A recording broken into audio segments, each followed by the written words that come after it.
Sport Plus. Sport Plus.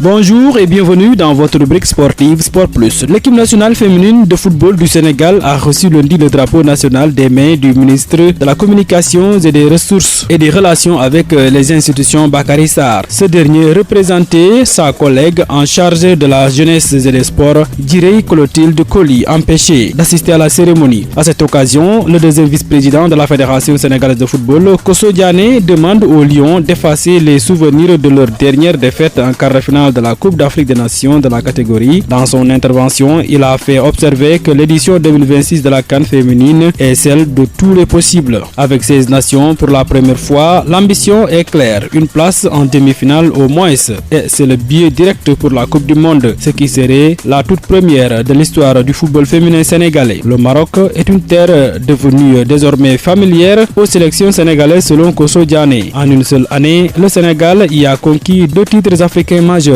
les Lions seniors et les Lionceaux des moins de 17 ans, qui ont également soulevé le trophée continental à Rabat. Le sélectionneur national Mamoussa Cissé a su intégrer de jeunes talents prometteurs tout en s'appuyant sur le vécu des cadres de l'équipe, a-t-il relevé. De son côté, Mamoussa Cissé, coach des Lions, affiche ses ambitions pour cette édition 2026 de la Coupe d'Afrique des Nations féminines. Le technicien sénégalais promet de faire mieux qu'en 2022 et insiste sur la nécessité de faire un bon résultat face aux adversaires du premier tour, notamment l'Algérie, le Kenya et le Maroc. Oui, l'objectif déjà c'est les demi-finales. Je pense que même si c'est pas la fédération ne le disait pas, il est aujourd'hui bien qu'une équipe qui participe à 2 CAN, qui va jusqu'en quart de finale, cherche à aller en demi-finale. Et pour cette CAN, elle est qualificative pour la Coupe du Monde. Les filles ont envie d'amener pour la première fois de son histoire le Sénégal à une Coupe du Monde. Elles ont écrit beaucoup de pages,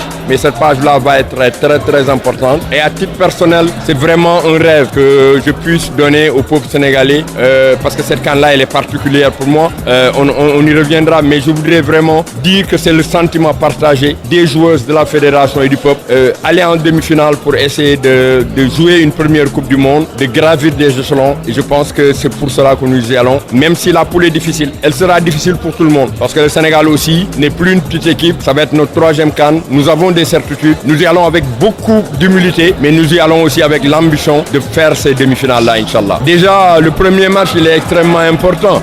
On est tous focalisés sur l'Algérie. Il nous faut faire un bon résultat sur ce match-là, parce qu'effectivement, l'Algérie est une grande équipe qui a aussi envie de faire la même chose que nous. Elles étaient quart de finalistes comme nous, donc ça ne va pas être une chose facile des deux côtés, mais ce sera à nous de mettre tous les ingrédients de notre côté pour déjà réussir notre entame dans la compétition et tout faire pour que tous les matchs, on les joue comme des finales pour pouvoir sortir de cette poule difficile. Au Maroc, où se tient l'édition 2026 de la CAN féminine du 25 juillet au 16 août, les Lions du Sénégal vont participer à leur 4e phase finale de la Coupe d'Afrique des Nations, la 3e consécutive. Quart de finalistes de la dernière édition, elles vont évoluer dans le groupe A aux côtés du Maroc, de l'Algérie et du Kenya. Le FC Barcelone veut désormais tout faire pour empêcher Ferran Torres de partir au Paris Saint-Germain. Alors que le club catalan semblait enclin à le laisser partir, la situation a visiblement changé, car désormais Ferran Torres est devenu un héros en Espagne et faciliter un départ vers le Paris Saint-Germain ne serait plus vu de la même manière. Rappelons que Paris Saint-Germain a ciblé Ferran Torres depuis plusieurs semaines, car il représente le profil souhaité par Luis Enrique pour son attaque. En ciblant ouvertement Julián Álvarez dans la quête d'un successeur à Robert Lewandowski, le club catalan a envoyé un message clair à l'international espagnol. Il ne sera pas le titulaire de poste de numéro 9,